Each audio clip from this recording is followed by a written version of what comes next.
in cái này ra đến mình làm đấy ở cần cao đua nào cho cần hai in chung ngồi về thì cần đồn vlog lót đòn để tìm nghe in chung ngồi về cái tấm bằng thì outside view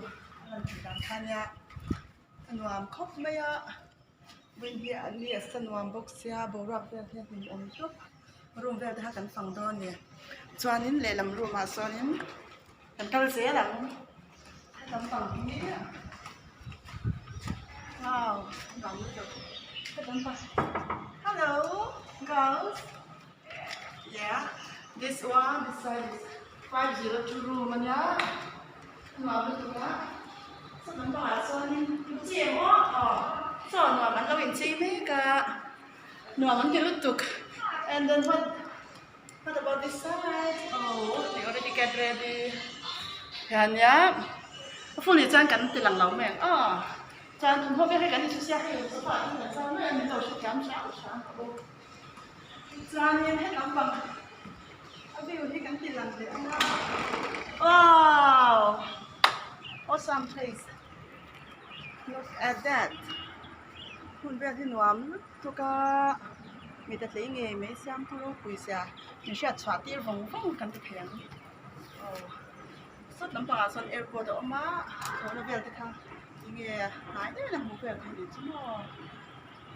tất cả một việc khá nhá để làm bằng rồi mà cần em lẹng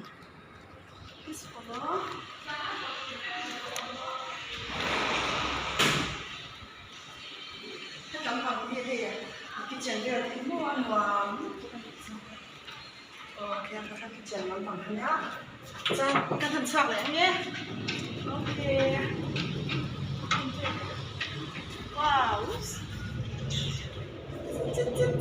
nóng được okay it's room main room main house